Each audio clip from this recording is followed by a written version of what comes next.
Berkshire Hathaway chairman and CEO Warren Buffett out with his annual letter this weekend, and in it he joins the chorus of investors who've been complaining about how the stock market's just too expensive. In 2021, Berkshire's cash stockpile grew to $144 billion. That was up from $138 billion a year earlier. And that's not because Buffett didn't want to spend money. He just couldn't find many things that he was willing to pay the price for. The $144 billion is mostly in U.S. Treasury bills. As Buffett says, that imposing sum is not some deranged expression of patriotism. Today, though, we find little that excites us. He goes on to add that's largely because of a truism. Long-term interest rates that are low push the prices of all productive investments upward, whether these are stocks, apartments, farms, oil wells, whatever.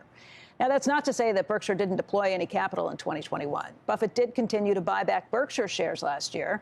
In fact, over 2020 and 2021, Buffett spent $51.7 billion to buy back 9% of the shares outstanding at the end of 2019.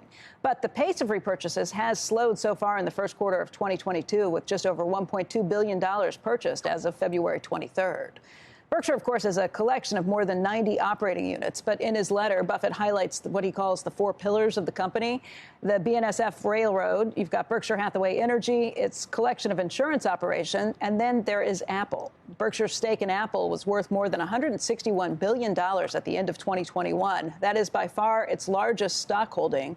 Bank of America comes in at number 2 at just under $46 billion. Berkshire now owns 5.55% of Apple shares outstanding, at least as of the end of 2021. That's up from 5.39% a year earlier because of share repurchases by Apple. Now, that may not sound like a big increase, but as Buffett pointed out, every 0.1% portion of Apple's 2021 earnings amounted to $100 million, so it does add up pretty quickly. Apple, by the way, paid Berkshire $785 million in dividends last year, and that's with no premiums or special dividend. Buffett, of course, gave a shout-out to Apple CEO Tim Cook in the letter, too. He called him brilliant.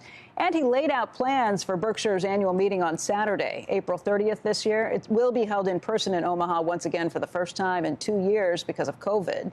Proof of a COVID-19 vaccination will be required for an attendance, and I'll be asking shareholder questions of Buffett and Vice Chairman Charlie Munger, Greg Abel, and Ajit Jain. If you would like to submit a shareholder question, you can go ahead and send it to BerkshireQuestions@CNBC.com. Shepard Smith here. Thanks for watching CNBC on YouTube.